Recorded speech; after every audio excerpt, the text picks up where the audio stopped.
नमस्कार, सियासी अखाड़ा देख रहे हैं आप। मैं हूं आपके साथ वरुण गोयल। हरियाणा में निकाय चुनाव संपन्न हो गए हैं। पानीपत का निकाय चुनाव बाकी है और इस बीच बजट सत्र की शुरुआत होने जा रही है। बजट सत्र को लेकर बहुत तेज तर्रार तैयारियां चल रही हैं। नायब सिंह सैनी बतौर वित्त मंत्री अपना पहला बजट पेश करेंगे। प्री बजट मीटिंग हो रही है। प्री बजट मीटिंग में चर्चा हो रही है, बजट कैसा पेश होना है, उसकी रूपरेखा तैयार हो रही है। विधायकों से सुझाव लिए जा रहे हैं, उनसे बात की जा रही है।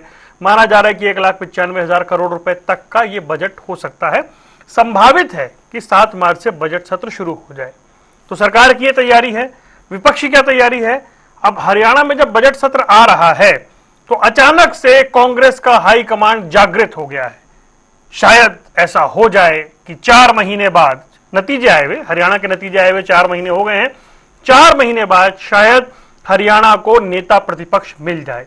हरियाणा के इतिहास में सबसे बड़ा विपक्षी ग्रुप है या विपक्ष है जिसमें 37 विधायक हैं, लेकिन नेता प्रतिपक्ष अभी तक नहीं बना है। 4 महीने बीत गए हैं। बहुत ही महत्वपूर्ण सत्र है बजट सत्र। हो सकता है उससे पहले नेता प्रतिपक्ष मिल जाए।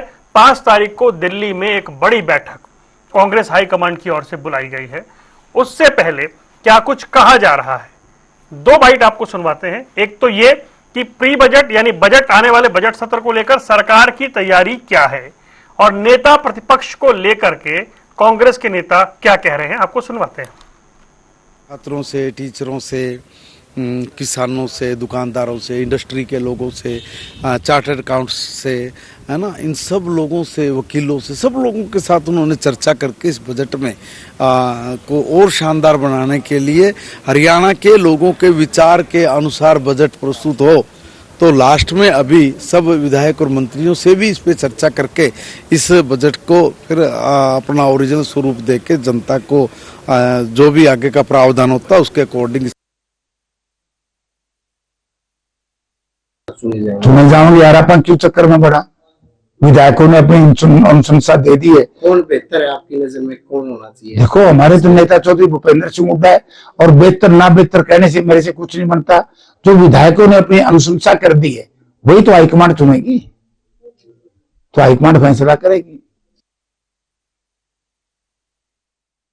चलिए अब आपको कुछ ग्राफिक्स के जरिए उन सवालों को दिखाते हैं जिस पर हमें चर्चा करने जा रहे हैं और हम ये जानने की कोशिश कर रहे हैं कि ये सत्र कैसा रहने वाला है।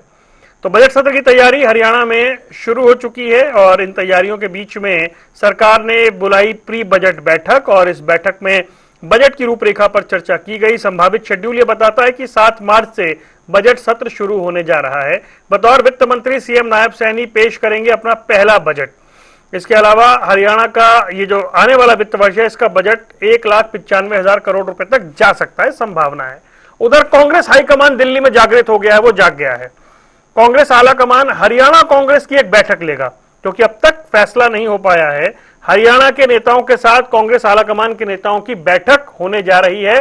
5 मार्च को राजधानी दिल्ली में कांग्रेस की बड़ी बैठक होगी। बैठक में कौन कौन शामिल होगा? मल्लिकार्जुन खड़गे जो कांग्रेस के अध्यक्ष है और नेता विपक्ष राहुल गांधी और दूसरे सीनियर नेता मौजूद रहेंगे।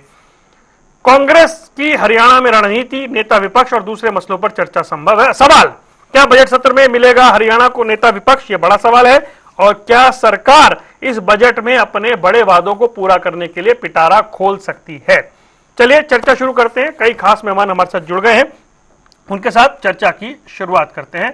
पंकज बेनीवाल हमारे साथ जुड़ गए हैं भारतीय जनता पार्टी का पक्ष रखने के लिए। एडवोकेट योगेश सिहाग हमारे साथ जुड़ गए हैं कांग्रेस का पक्ष रखने के लिए और रजत पंजेटा इंडियन नेशनल लोकदल से हमारे साथ हैं। आप सभी का स्वागत है। चलिए शुरुआत करते हैं योगेश सिहाग जी आपसे। सांसद महोदय कह रहे थे अभी आपा क्यों पड़ा चक्कर में, लेकिन जानने वाली बात यह है कि बड़ा महत्वपूर्ण सत्र आ रहा है, सरकार की तैयारी उधर है। क्या नेता प्रतिपक्ष मिलेगा सत्र में? देखिए वरुण जी, सबसे पहले तो आपके माध्यम से सभी जनता टीवी के दर्शकों को, प्रवक्ता साथियों को नमस्कार, राम राम। जहां तक देखिए वरुण जी बजट की बात है, ये इस बारे में पहले भी कई बार चर्चा हुई है। बजट का एक महत्वपूर्ण सेशन है और इसमें हमारा नेता प्रतिपक्ष एलओपी मौजूद रहेंगे और बहुत जल्द इनकी घोषणा होने वाली है। और देखिए बीजेपी से तो हम पहले करेंगे, कर्नाटका में इन्होंने 6 महीने तक घोषणा नहीं कर पाए थे और हमारे तो अभी 4 महीने में बजट का जो महत्वपूर्ण सेशन आ रहा है उसमें हमारे विपक्ष के नेता और वैसे तो हमारे सभी विधायक सक्षम है और मजबूती से आवाज समय समय पे उन्होंने सड़कों पे भी और सदन में भी उठाई है, विधानसभा में भी। और उसके साथ साथ वरुण जी देखिए, महत्वपूर्ण सवाल ये उठता है, भारतीय जनता पार्टी, आप अभी कह रही थी कांग्रेस जागी है, हम तो ये कहते हैं भारतीय जनता पार्टी आज देखिए 2 महीने के बाद इलेक्शन मोड, पहले 1 महीना दिल्ली विधानसभा में व्यस्त थी, अब 1 महीना नगर निकाय के चुनाव में व्यस्त थी।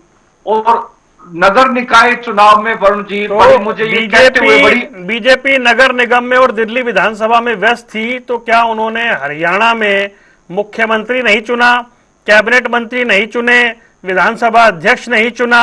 मतलब मैं ये जानना चाह रहा हूं, मैं कह रहा हूं हाईकमांड इसलिए जागा, मैं वही 7 तारीख से बजट शुरू होने जा रहा है और 5 तारीख को हाईकमांड हरियाणा पे बैठक लेगा। बजट में हमारे नेता विपक्ष मजबूती से पक्ष रखेंगे जनता का, मतलब नेता प्रतिपक्ष होगा ना, हरियाणा की जनता को नेता प्रतिपक्ष मिलेगा, बिल्कुल मिलेगा। और इसके साथ जो मैं वो बात अपनी पूरी करता हूं, और नहीं मिलेगा तो आप मेरे साथ बैठ के बताएंगे क्यों नहीं मिला, ये बताने की आवश्यकता ही नहीं पड़ेगी। ठीक है। तो देखिए वरुण जी, ये बताने की कोई आवश्यकता नहीं पड़ेगी। और जहां तक भाजपा का जो मैं 2 महीने की बात रख रहा था, इनकी जवाबदेही थी जनता की, हरियाणा की जनता के प्रति, लेकिन इन्होंने सभी मंत्रियों को पहले दिल्ली चुनाव में रखा, कोई सचिवालय में नहीं बैठे इनके मंत्री, कोई काम जनता की वेलफेयर के लिए कोई काम नहीं किए, ना जनता की समस्याएं सुनी, मैं वो बात रख रहा था। उसके बावजूद भी आप देखिए, कल जो एक लोकतंत्र का पर्व था नगर निगम चुनावों में, जो जनता की उदासीनता, जो लोकतंत्र के प्रति, जो भारतीय जनता पार्टी ने, हालांकि ये मान रहे हमने गली मोहल्ले में भी मंत्री उतारे, चुनाव लड़ा, उसके बावजूद इतनी कम वोटिंग का होना, ये हम सब के लिए एक चिंता का विषय है। और चिंता का विषय सबसे बड़ा ये सरकार के लिए है। वोटिंग तब भी कम होती है जब चुनाव ठंडा होता है। ठंडा क्यों हुआ? ठंडा इसलिए हुआ, जनता को पता था नगर निगम में भ्रष्टाचार, और जो आप सिंबॉलिक चुनाव लड़ेंगे तो ठंडा ही होगा ना, आप ही ने काम तो सिंबॉलिक लड़ रहे हैं। इन्होंने तो पूरा मजबूती से गली मोहल्ले में मंत्री उतारे, जनता के सचिवालय में बैठ के काम की समस्याएं नहीं सुनी। और आप देखिए, ये चिंता का विषय है वरुण जी। एक बात तो स्पष्ट होगी, परिणाम हालांकि 12 तारीख को आएंगे, लेकिन जनता ने 50% से ज्यादा जनता ने पहले ही नकार दिया भाजपा को। ये कितनी बड़ी बात है। जनता ने इन्हें, मैं ये कह रहे थे, 50% जनता, उस 50% जनता ने कांग्रेस को नहीं नकारा। मेन मुख्यतः क्योंकि ये जो चुनाव होता है, सरकार ने अपनी सारी मशीनरी, हर तरफ से सरकार ने अपना पूरा एक जो ताकत झोंकी हुई थी। चलिए बजट सत्र में रहेंगे, रुक जाइए, ठीक है, आता हूं आपके पास। पंकज बेनीवाल, देखिए योगेश सिहाग दम ठोक कर, ताल ठोक कर कह रहे हैं कि इस सत्र में नेता प्रतिपक्ष होगा। 5 तारीख को बैठक बुलाई है दिल्ली में हाईकमांड ने, 7 तारीख से सत्र शुरू होगा ऐसा माना जा रहा है। एक तो नेता प्रतिपक्ष होगा, वो कह रहे हैं, चलिए ये तय हो गया। दूसरा, आप लोग भी बैठक कर रहे हैं, क्या इस बजट में ये उम्मीद हम कर लें इस सत्र में कि कुछ आपने जो बड़े वादे किए हैं उसकी शुरुआत हो जाएगी? नमस्कार वरुण जी, सभी साथियों को नमस्कार, सभी दर्शकों को नमस्कार। देखिए, पहले आपने कांग्रेस के साथी की बात उठाई, तो कांग्रेस के साथी अगर कह रहे हैं कि हमारा नेता प्रतिपक्ष इस बजट सत्र में होगा, तो इसकी उम्मीद शायद पूरा हरियाणा भी करके बैठा हुआ है। विपक्ष जो और साथी हैं, इनेलो के जो साथी हैं, वो भी ये लगातार करके बैठते हैं कि भाई शायद इनका एलओपी बन के आ जाएगा। भारतीय जनता पार्टी भी चाहती है, हम भी चाहते हैं कि भाई इनका एलओपी तो आए कम से कम, जिसके लिए इन्होंने 37 विधायक हरियाणा की जनता ने चुने हैं, वो आकर के अपनी आवाज उठाएं या कुछ बातें रख पाए, इसके लिए एक एलओपी का होना जरूरी है। लेकिन जिस तरीके से ये पिछले कई सालों से अपना संगठन नहीं बना पाए, बार बार कहते रहे, तारीख पर तारीख देते रहे कि अब आज संगठन की घोषणा हो जाएगी, कल हो जाएगी, दिसंबर में हो जाएगी, मार्च में हो जाएगी, चुनाव से पहले हो जाएगी, वैसी ही तारीख पर तारीख ये एक लीडर ऑफ अपोजिशन के लिए भी लगातार देते जा रहे हैं। पहले मैं रोड साहब आए थे इनके डिबेट्स में पहले, काफी दिन पहले, वो भी कहते थे या अब आ जाएगा, दिसंबर से पहले आ जाएगा, इस चुनाव से पहले आ जाएगा, दिल्ली चुनाव से पहले आ जाएगा, कर्नाटक चुनाव के बाद आ जाएगा, पता नहीं कितनी तारीखें इन्होंने दी है। बहरहाल हम बात योगेश सिहाग जी की बात को सच मान लेते हैं कि शायद अब की बार इनका आ जाएगा, नहीं आएगा तो डिबेट में हम इनसे पूछेंगे कि भाई आपने बड़ा दम खम भर के कहा था कि अब की बार हमारा एलओपी बन जाएगा, और नहीं बनेगा तो क्यों नहीं बना, वो इनकी बहरहाल इनकी बातों में आएगा। लेकिन बात यह है कि जब केरला की मीटिंग चल रही थी तो राहुल गांधी ने, खड़गे साहब ने हरियाणा का उदाहरण देते हुए केरला की मीटिंग में हरियाणा के तमाम जो बड़े नेता हैं जिनका नाम बार बार गुटों के नाम पे लिया जाता है, भूपेंद्र सिंह हुड्डा का गुट कह दें, शैलजा गुट कह दें, सुरजेवाला गुट कह दें, उन गुट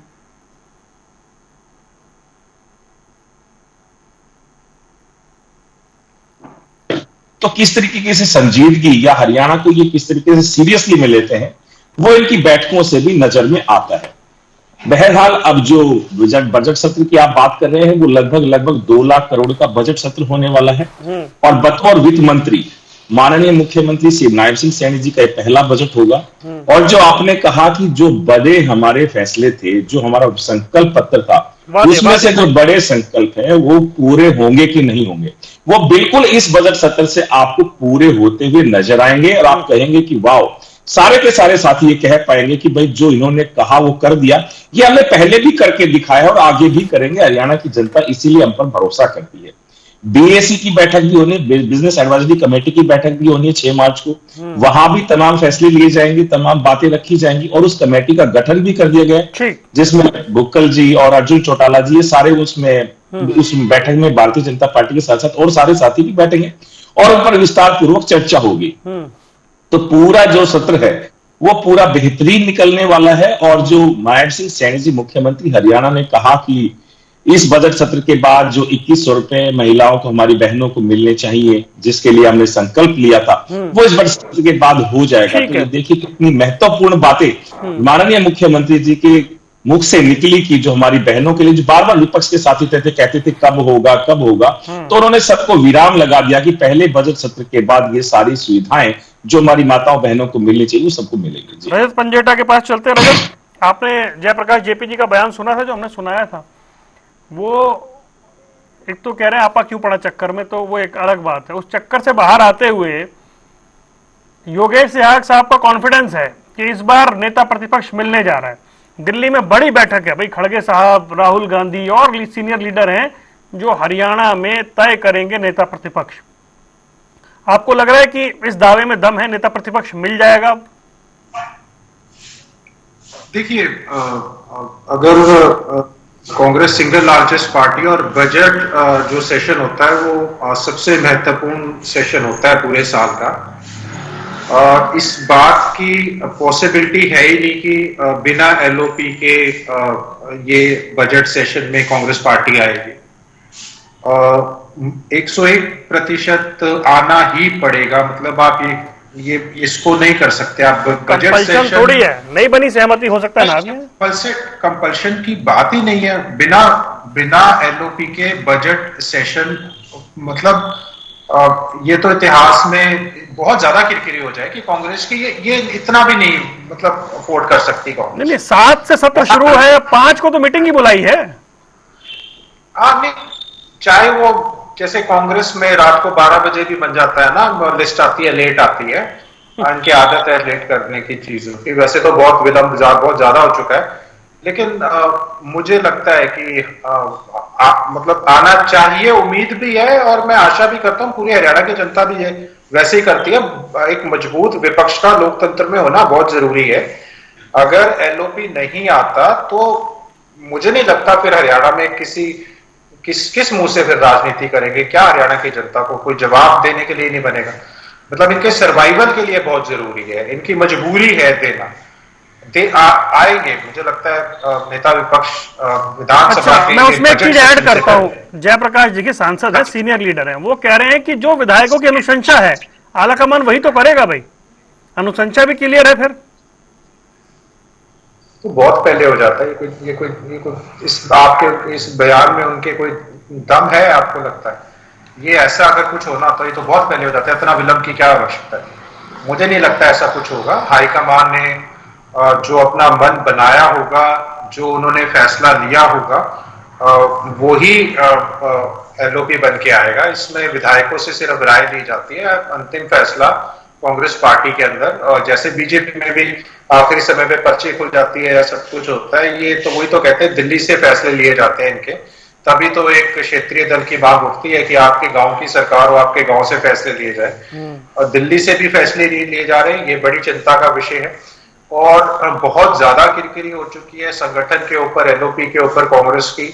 अगर कोई भी डिबेट में प्रश्न चाहे हम उठाए, चाहे कोई टीवी चैनल उठाए, एंकर उठाए, तो बहुत ज्यादा इसमें ये दिखता है कि बड़ा कमजोर विपक्ष है, अपने ही फैसले नहीं ले पा रहा, जनता के फैसले कहां से लेगा। तो इस विधानसभा सत्र से पहले मेरा ही अपना मानना है, क्योंकि हम बाद में भी डिबेट में आएंगे, एक मजबूरी लगा लीजिए कांग्रेस की कि नेता जो प्रतिपक्ष है एलओपी बन जाएगा। मुझे लगता है हो सकता है कि प्रेसिडेंट का भी ऐलान हो जाए, पार्टी प्रेसिडेंट भी हो सकता है इनका चेंज हो जाए, और हो सकता है दोनों फैसले हमें साथ ही सुनने को मिल जाए। ठीक है। एडवोकेट योगेश सेहाग भाई, यो रजत पंजेटा कह रहे हैं अब तो देना ही है, मजबूरी है आपकी, आपके पास कोई ऑप्शन नहीं है, विकल्प नहीं बचा, अंततः अब आपको देना ही पड़ेगा, वरना हरियाणा की सियासत में बड़ी किरकिरी हो जाएगी। देखिए वरुण जी, विधानसभा चुनाव के बाद मैं समझता हूं ये मुख्य बजट सेशन है, उससे पहले केवल एक इनका जो बहुत ही छोटा 3 दिन का सत्र रखा गया था, और उसके बाद ठीक है थोड़ा सा डिले हुआ है। और डिले के साथ साथ जैसे मैं समझता हूं इनेलो प्रवक्ता को भी कांग्रेस के संगठन की आंतरिक जानकारी है, तो कई सांगठनिक बदलाव में समीकरण भी वो तय करना होता है। और ऐसा नहीं है, हमारे यहाँ लोकतंत्र आंतरिक लोकतंत्र है। अब भारतीय जनता पार्टी अच्छा, समीकरण कितने साल से नहीं बने ये बता दीजिए मुझे। संगठन बताइए आपका आखिरी बार कब बना था, कितने साल हो गए? संगठन हमारा अभी भी हमारा संगठन जो नगर निगम चुनाव में हमारी हर डिस्ट्रिक्ट में वो संगठन का एक जो फाइनल होने का प्रारूप है वो हमने तय कर लिया है। नहीं सर, जिस समीकरण की आप बात कर रहे हैं, क्या उदय भांजी से बना पाए संगठन, क्या अशोक तंवर बना पाए संगठन, क्या कुमारी शैलजा बना पाई संगठन, मैं फूलचंद मुलाना जी तक जाऊं? मतलब मुझे बताएं आपका संगठन था कब, ये बताएं ना। ठीक है, यही मैं आप ठीक कह रहे हो, 2012-13 के बाद से केवल जिला अध्यक्ष नहीं बने संगठन। मैं प्रवक्ता के तौर पे आज आपसे बात कर रहा हूं, हमारा संगठन है, जब भी तो मैं प्रवक्ता के तौर पे। आप इसे संगठन मान लेते हैं? नहीं, क्यों नहीं है?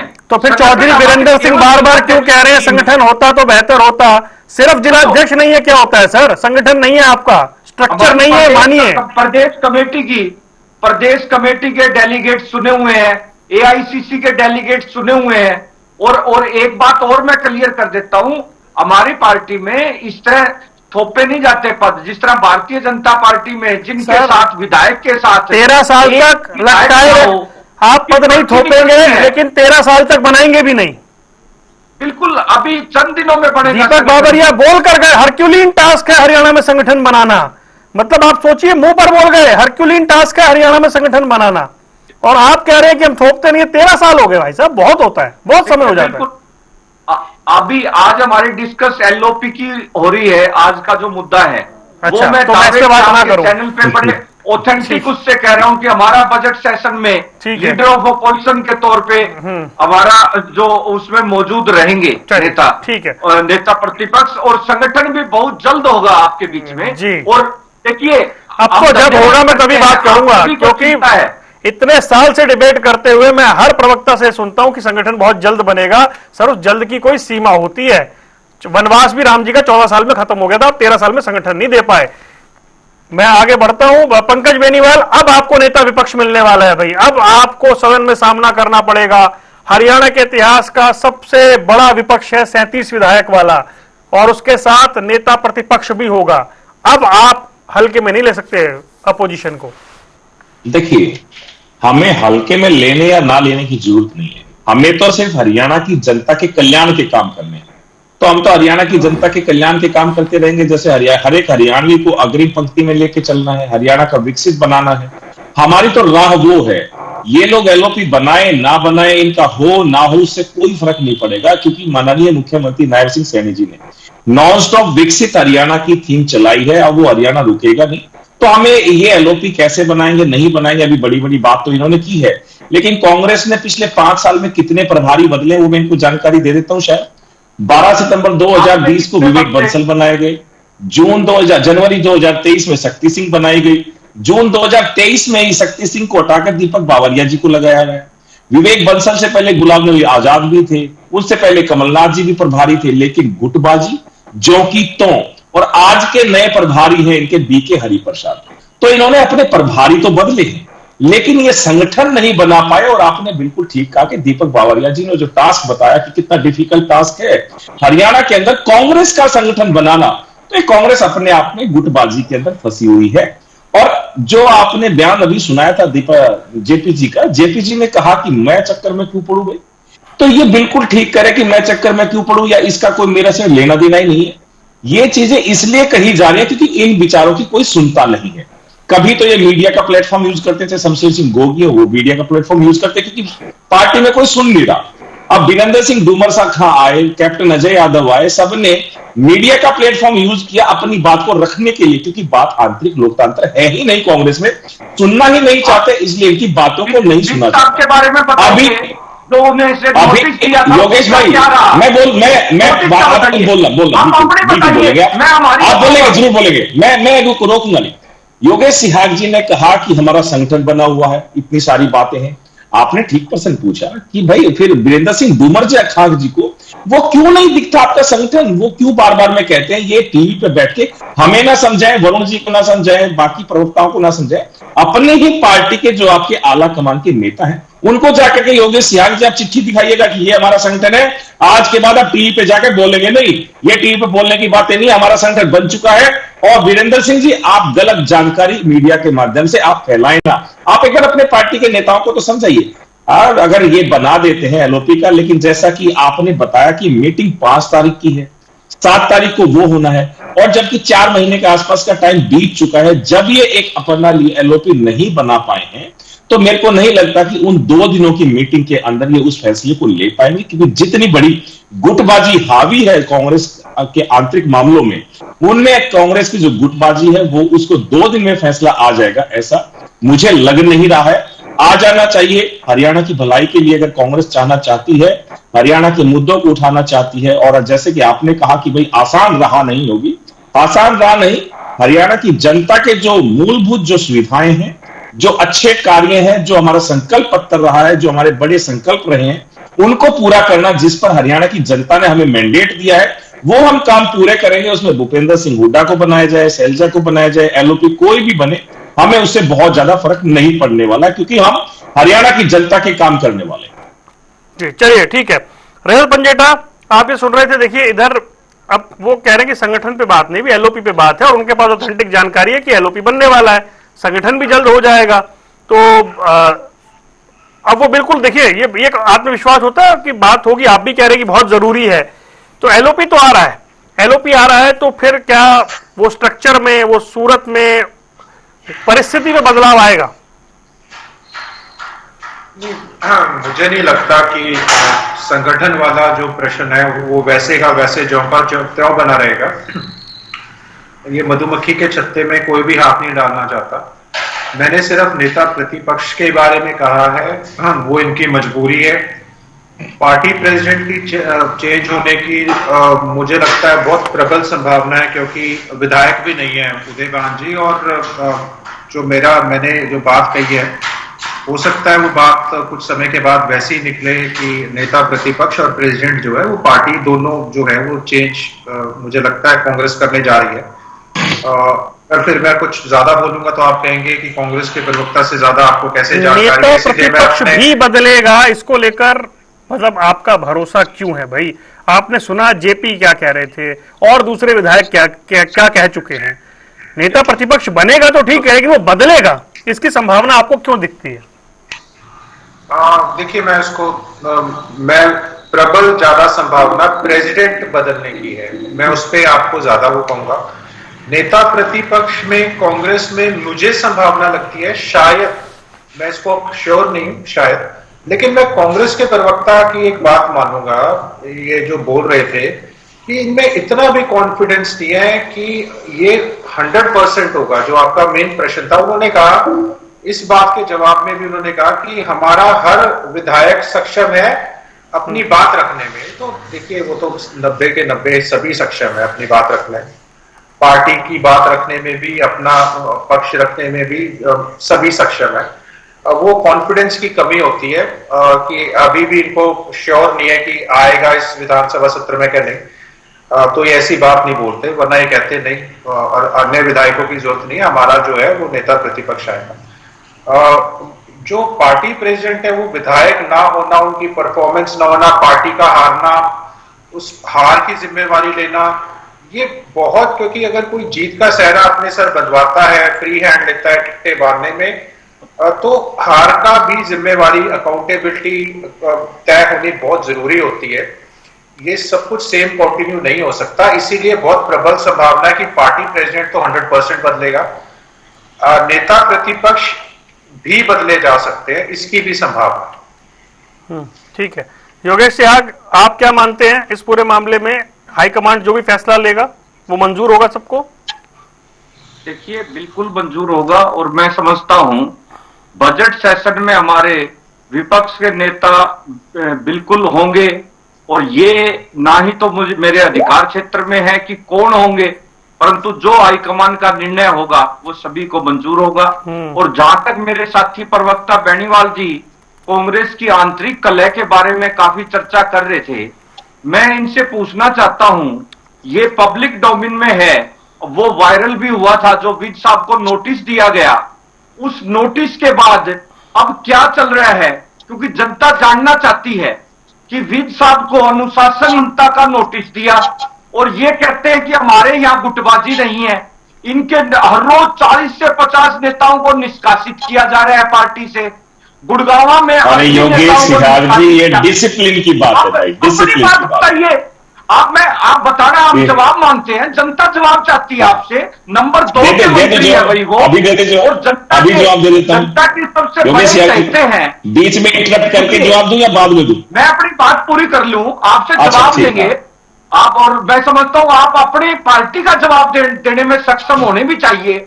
और विज साहब को नोटिस दिया गया, नोटिस का भी उन्होंने 6-7 पन्नों में, मैं समझता हूं जो मेरे पास जानकारी है, बड़ी गहराई से जवाब दिया। और जो उनके साथ, जो उन्होंने मुख्यमंत्री को सरेआम कहा कि ये मुख्यमंत्री उड़न खटोले के मुख्यमंत्री है, धरातल पे आके जनता की समस्याएं सुने, और 4 महीने से मुख्यमंत्री धरातल पर है ही नहीं, खुद आपके मंत्री मान रहे हैं, हम नहीं कह रहे ये बात, आपके नंबर 2 के मंत्री मान रहे हैं, और उन्हीं को आपने नोटिस थमा दिया।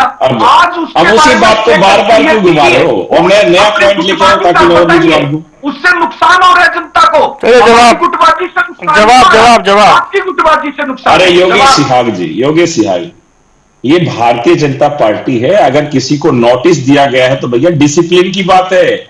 कोई कितना भी बड़ा नेता क्यों ना हो, अगर कोई गलत जवाब देता है, गलत बयानबाजी देता है, तो उसको नोटिस दिया जाता है। ये आपकी पार्टी के जैसा नहीं है कि सिर फोड़ दिए जाएंगे।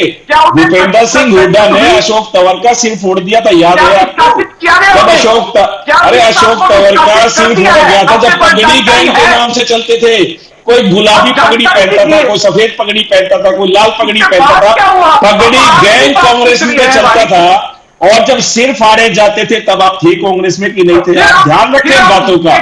और भारतीय जनता पार्टी डिसिप्लिन की पार्टी है, कोई अगर डिसिप्लिन में काम नहीं करेगा तो उसको नोटिस भी थमाया जाएगा, उसको निष्कासित भी किया जाएगा। ये डिसिप्लिन की बात है भाई। आप क्या जाने डिसिप्लिन क्या होता है? आपको नहीं मालूम है, ना आपका संगठन है, ना डिसिप्लिन को जानते हैं, चिल्लाना चाहते हैं। आपकी पार्टी के ही नेता मीडिया का प्लेटफॉर्म यूज करते हैं, ट्विटर को यूज करते हैं अपनी बातें रखने के लिए, क्योंकि आपकी पार्टी का आला कमान उनकी बात को सुनना नहीं चाहता है। आपकी पार्टी के नेता की बात, आपका आला कमान की बात को सुनना नहीं चाह रहा। वो आपके नेता मीडिया का प्लेटफॉर्म, ट्विटर का प्लेटफॉर्म यूज करते हैं। आप डिसिप्लिन की बात अगर करें तो ये भारतीय जनता पार्टी में डिसिप्लिन की बात है। आपके लिए संगठन बनाना चाहा था आपने रुक जाइए बस, कुछ महीने पहले, कैसे जूते चप्पल गालियां कपड़े फाड़ने लग गए थे आपके साथी। क्या स्टेटस है, प्रेजेंट स्टेटस बताइए। जो अरे ये जनता का काम नहीं है, ये पार्टी का आंतरिक मामला है भाई। पार्टी के अंदर क्या चल रहा है हमारा आंतरिक मामला है। हमने एक नोटिस समाया, उन्होंने अपना जवाब दे दिया, तो ये सारी पार्टी अपने आप तय करेगी कि भाई क्या हो रहा है और कैसे हो रहा है। ये भारतीय जनता पार्टी है कि ये डिसिप्लिन के साथ काम करती है, और डिसिप्लिन की कमेटी जो एक्शन लेती है उस पर काम होते हैं। कांग्रेस की पार्टी नहीं है कि यहाँ पर जिसको मन आया कुछ भी बोल जाए, उस पर कोई एक्शन ना हो। एक्शन लेने के लिए भी पार्टी के आला कमान नेता तैयार तत्परता के साथ बैठे रहते हैं। लेकिन आप क्या जाने होंगे सियाग जी की डिसिप्लिन क्या होता है। ठीक है, रुक जाइए, आप डायरेक्ट जवाब क्यों नहीं दे पा रहे हो? रुक जाइए बस, जल्दी से। रजत पंजेटा, मुझे एक बात बताएं, ये सत्र है और सरकार ने कई वादे कर रखे हैं, वो लाडो लक्ष्मी योजना और दूसरे वादे हैं। क्या इस बजट से ऐसी शुरुआत होने की उम्मीद है? सरकार की ओर से संकेत तो दिए गए थे। जी हाँ, कुछ चर्चाएं चल रही थी। पहले तो बात की गई थी कि सभी महिलाओं को 2100 रुपए जो है, चुनाव से पहले जो था, ऐसा कोई इसमें इफ एंड बट या कोई कंडीशन नहीं थी। लेकिन सरकार अब जो है, जो मीडिया के माध्यम से हमें पता चला है कि कुछ दस्तावेज मंगाए जाएंगे लोगों से, कुछ आर्थिक रूप से कमजोर जो महिलाएं हैं उनको ही इसका लाभ देने की बात जो है वो सरकार कर रही है। लेकिन सरकार को देखना चाहिए कि 2 करोड़ 80 लाख की जनसंख्या में से आपने स्वयं 2 करोड़ 11 लाख लोगों को तो गरीबी रेखा से नीचे रखा हुआ है, तो उसमें तो बहुत बड़ा जो है वो आ जाएगा। लेकिन सरकार की मंशा असलियत में क्या करने की, महाराष्ट्र की तरह कहीं 20 लाख महिलाओं को ही उन्होंने एक स्कीम ऐसी थी, उसका नाम भी बता दूंगा, उसको 20 लाख महिलाओं को चुनाव के बाद उसमें से बाहर कर दिया। और 500 रुपए का सिलेंडर की बात कर रहे थे, देखेंगे क्या 500 रुपए का सिलेंडर देंगे क्या नहीं।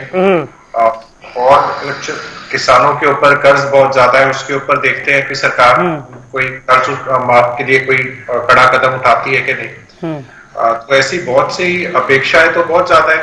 तो अब देखते हैं सरकार बजट में क्या लेके आती है। हरियाणा पे कितना कर्ज चढ़ चुका है, कर्ज कितना सरकार ने कम किया है, कितना चुकाया है, और बहुत से ऐसे इश्यूज हैं जो देखते हैं। अभी बजट आया नहीं है, उसमें देखेंगे, अध्ययन करेंगे उसके हिसाब से। हाँ, जब आएगा तब तुम चर्चा करेंगे। सरकार की महत्वपूर्ण योजना जो महिलाओं को 2100 रुपए देने की है, मुख्यमंत्री खुद संकेत दे चुके हैं। योगेश जी, आपको लग रहा है कि इस बजट से उम्मीद है कि ऐसा कुछ मिलेगा? देखिए, बिल्कुल, क्योंकि इनका जो संकल्प पत्र होता है वो इनकी आत्मा होती है, और ये बड़ी घोषणा कर चुके हैं। हमें उम्मीद है, आप तो अनुभव से बता रहे हो कि 2100 रुपए मिलने चाहिए। बजट में उसका प्रोविजन रखा जाएगा, हमें पूरी उम्मीद है। और 500 रुपए जो सिलेंडर का, जो सब्सिडी का भी प्रोविजन रखा जाएगा। और किसानों के लिए एमएसपी का, मैं समझता हूं उसमें बिल्कुल इनका प्रोविजन होगा। जो लूट होती है एमएसपी के नाम पे, तो हम उम्मीद करते हैं बजट में जो ये जो मुख्य किसान की, महिलाओं की और जो गरीब की जो समस्याएं हैं और बेरोजगारी की, इस पे प्रोविजन बजट में बढ़ाया जाएगा। क्योंकि देखिए, एक और बात मैं आपको एक बात जल्दी से आज जो हमारे शिक्षण संस्थान है वो इतना घाटे में है और उनके लिए बजट नहीं है। सभी यूनिवर्सिटीज के वाइस चांसलर स्पष्ट कर रहे हैं कि उन्हें बजट नहीं दिया जा रहा, तो उनके लिए भी मैं उम्मीद करता हूं कुछ बजट शिक्षा के लिए भी बजट जब आएगा तब उस पर चर्चा करेंगे। क्योंकि डिबेट ये थी कि विपक्ष कह रहा है कि जी नेता प्रतिपक्ष मिल जाएगा, आप कह रहे हैं, और पक्ष कह रहा है कि उसने बजट को लेकर तैयारी कर ली है, तो क्या वादे पूरे होंगे, हम समझना चाह रहे थे। आप तीनों मेहमानों का जुड़ने के लिए बहुत बहुत शुक्रिया। सियासी अखाड़ा देख रहे थे, अब रुक रहे कुछ देर के लिए। खबरों का सिलसिला लगातार जारी है।